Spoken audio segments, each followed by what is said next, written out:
안녕하세요. 박찬입니다. 어, 지금 보시는 화면은 올해 2022년 6월 달에 봤던 영어 모의고사인데요.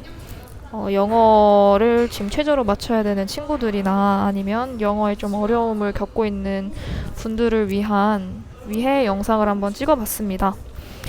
저는 영어를 보면 좀 크게 좀 크게 두 개로 좀 나눌 수 있다고 생각하는데요.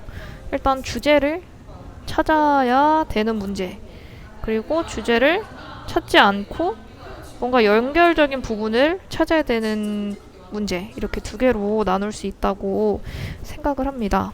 일단 먼저 주제를 찾아야 되는 거는 그 21번 있잖아요. 밑줄 친 문장이 의미하는 문맥 찾는 문제와 일단 주제의 문제 3개, 그 다음에 좀 넘어가서 빈칸 문제, 그 다음에 장문 긴 문제 있잖아요. 장문 문제와 흐름에 맞지 않는 문제. 이 정도는 주제를 찾을 수 있어야 된다고 생각을 합니다. 그러면 이제 주제를 어떻게 찾냐, 그리고 또 어떻게 빠르게 좀 주제를 찾아서 문제를 풀 수 있나, 좀 말씀을 드려볼게요. 일단 23번을 한번 해보겠습니다. 상당한 어떤 작업이 있대요.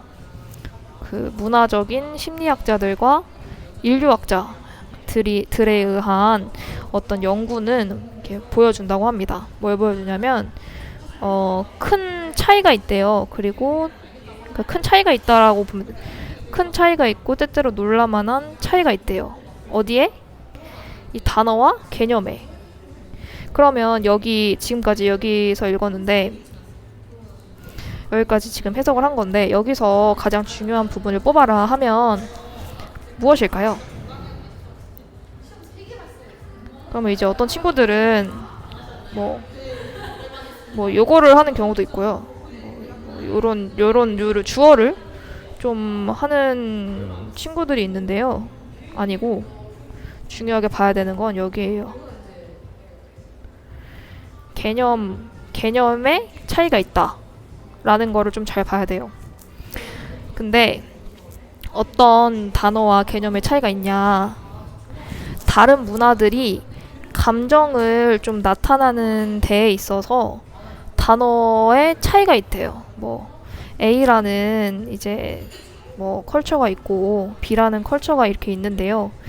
만약에 어떤 기쁨이라는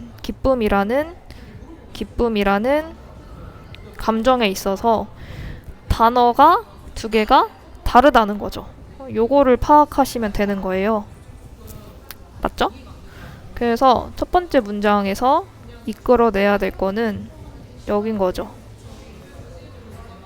근데 저 같은 경우는 이 as well as 부분은 굳이 그렇게 크게 해석을 하진 않아요. 왜냐면 그냥 A뿐만 아니라 B라고 했을 때 B가 중요하다고 생각하거든요. 그러니까 이것뿐만 아니고 요거다라고 말을 한 거니까 뒤에 있는 부분은 굳이 해석을 하지 않습니다. 그래서 컬처라는 부분에 A와 B가 있는데 어떠한 감정을 나타내는데 단어가 다르다로 보시면 될 것 같아요. 여기까지 이해가 되셨나요? 그러면 중요한 게 however이에요. however는 항상 중요해요. 왜냐면 however 나오는 문장이 주제거든요. 앞에서 어떤 말을 했든지 간에 however이 나오면 그 문장이 주제가 되기 때문에 여기를 한번 보겠습니다. 여기 문장이 주제가 되겠죠. 그러면 이러한 데이터들은 이제 보여주지 않는데, 이러한 데이터라고 하면은 앞에 있는 내용을 담고 있겠죠.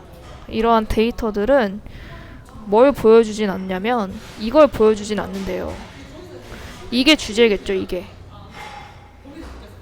요거를 보여주지 않는, 앞에 있는 부분은 얘를 뭔가 설명해주진 않는다. 근데 however 붙었으니까 이게 중요하다는 말일 거거든요. 그리고 이 if 부분은 굳이 해석하지 않습니다. 왜냐면 그냥 만약에 이렇게 했을 경우에 그렇다는 거니까, 보충 설명이니까 이 if 부분은 굳이 해석하지 않습니다.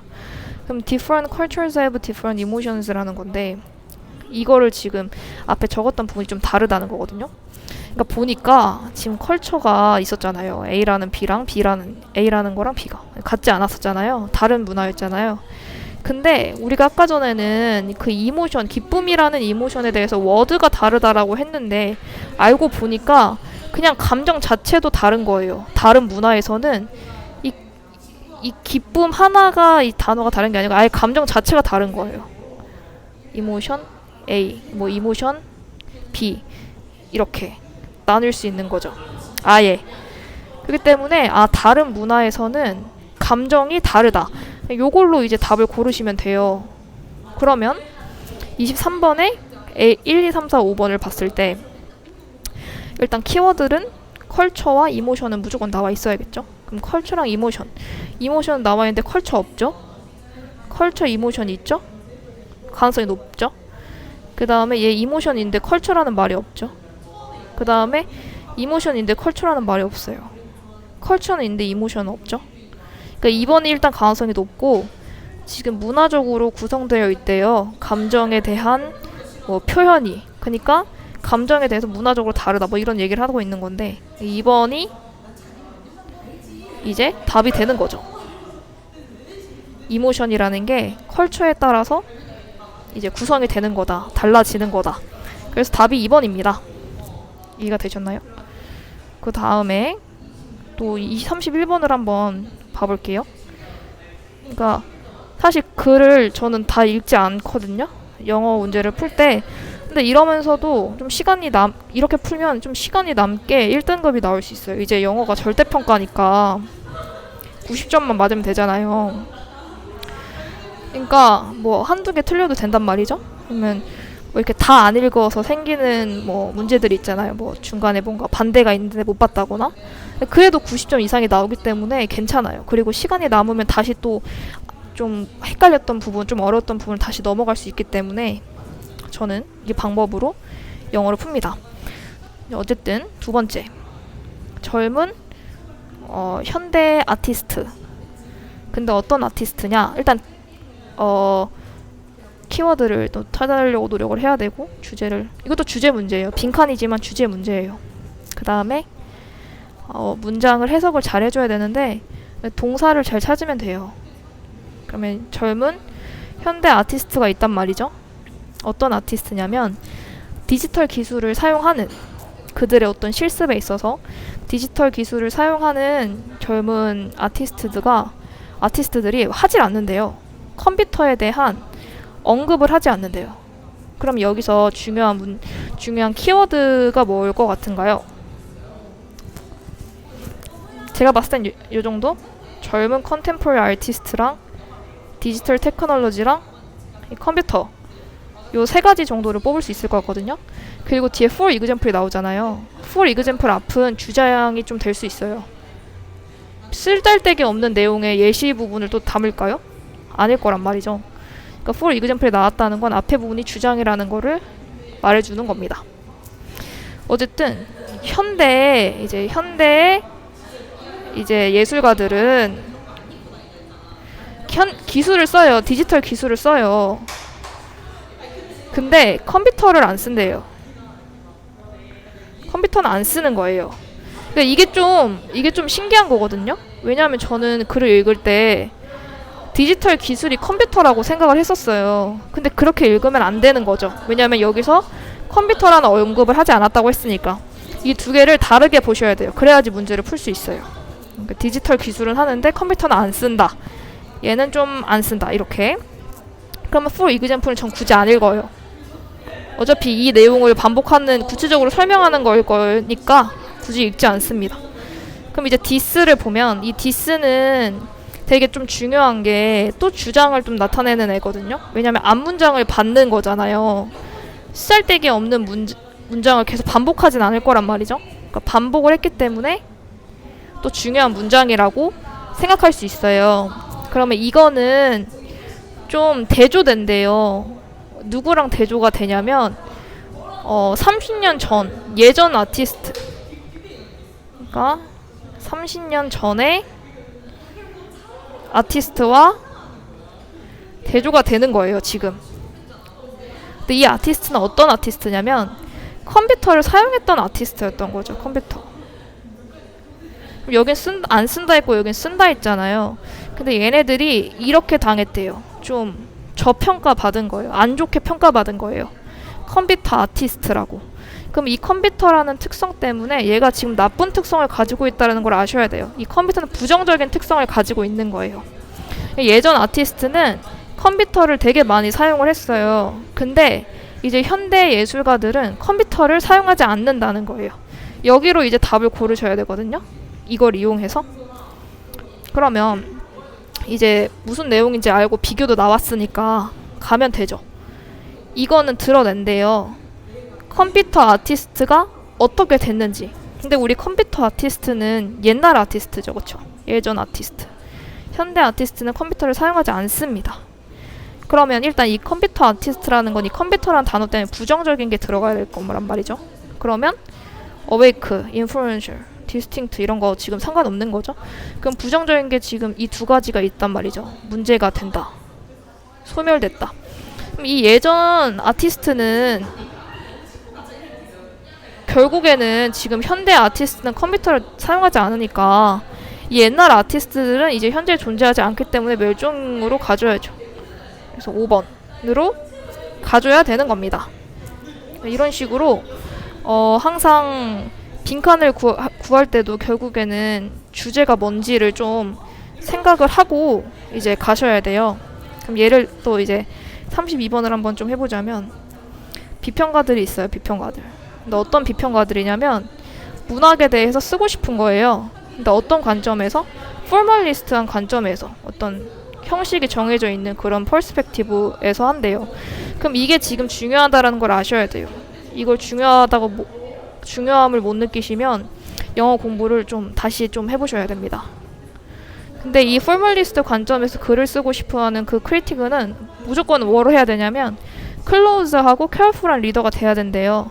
그럼 이제 아직 영어를 초반에 하는 아직 수준이 조금 아직 낮은 친구들은 또 이거 하나하나를 또 정확히 해석을 하려 하는데 어차피 클로즈 앤 케어풀이 비슷한 문맥이니까 붙였을 거 아니에요. 좀 더 원하는 좀 더 편한 걸로 고르시면 돼요. 그러니까 주의 깊은 리더가 돼야 된다. 근데 어떤 리더냐면 하나하나 텍스트의 어떤 구성 요소 하나하나를 잘 평가하고 개별적으로 질문도 해야 돼요. 걔네들이 한 뭐 작품을 구성하는데 어떻게 연결이 되는지 그런 거를 해야 된대요. 그러면 우리가 아까 전에 이 포멀리스트 퍼스펙티브가 굉장히 중요하다고 했잖아요. 어떤 관점인지. 그게 여기 나오는 거예요. 여기 부분. 포멀리스트 관점이란 거는 그 텍스트 안에 있는 구성 요소 하나하나를 개별적으로 잘 파악을 하고 걔네들이 어떻게 연결이 되는지를 파악하는 거구나. 이게 주제인 거예요. 주제. 첫 번째 문장에 주제가 나오는 경우가 많아서 첫 번째 문장을 잘 해석을 해줘야 돼요. 무슨 말인지 알맹이 있게. 서치얼 리더라고 하면은 이 앞에 있는 애들을 받는 걸 거 아니에요. 이 앞에 있는 얘를 반복은 제가 주제라고 했죠. 그리고 반복 부분에 그 문장에 나와 있으니까 이건 좀 쉽게 풀 수 있네요. 어떤 리더냐면 이런 리더예요. 근데 이 리더가 아까 전에 이 who랑 똑같은 문맥일 거 아니에요. 그러니까 어토노미라는 말을 제대로 모르더라도 포멀리스트 관점의 그 리더 하나하나 알려보고 했던 그 리더라고 보시면 돼요. 그래서 성취를 한대요. 이해를 어떻게 함으로써, 그러니까 how가 나오는 거죠. how 어떻게 해야 이 포멀리스트 관점에서 할 수 있는 거야? 근데 여기 이 주황색 내용이겠죠. 문맥을 텍스트의 구성 요소를 하나하나 파헤치고 이 작품의 그것들이 요소들이 어떻게 되는지 이게 뭐랑 좀 연결이 되냐면 국어에서 그 절대론적, 반영론적 배웠을 거예요. 그 관점들 있잖아요. 거기랑 비슷한 내용이에요. 얘는 어떤 관점인 것 같아요? 절대론적 관점이죠. 왜냐면 그 작품 내부에 하나하나를 하니까. 그래서 이거 대신에 he or she래요. 그 리더를 말하겠죠? 그러면 이거 대신에 이 앞에 있는 애는 이 주황색과 반대되는 말일 거란 말이죠. 이렇게. 좀 예시가 나왔네요. 사실 안 읽어도 되는데. 그러니까 이런 거 대신에 이러한 리더는 이렇게 한다는 거예요. 그럼 이게 또 힌트가 될 수 있죠. 이 분홍색이. 역사적인 어떤 그런 기간, 이 작품이 언제 나왔는지, 그리고 작가의 생애, 그리고 이게 어떤 뭐 양식인지 이거는 근데 그 작품의 바깥에 있는 외적인 부분인 거잖아요. 외적. 그러니까 외적이 아니라 내적으로 봐야 된다라는 말을 넣어야겠죠. 그럼 몇 번이에요? 4번이겠죠. 바깥에나 그걸 넘어서가 아니라 좀 안쪽을 봐라. 그래서 4번이 답입니다. 이런 식으로 풀면 전체를 안 읽더라도 근데 그냥 안 읽는 게 아니고 더 읽을 필요가 없으니까 안 읽는 거거든요.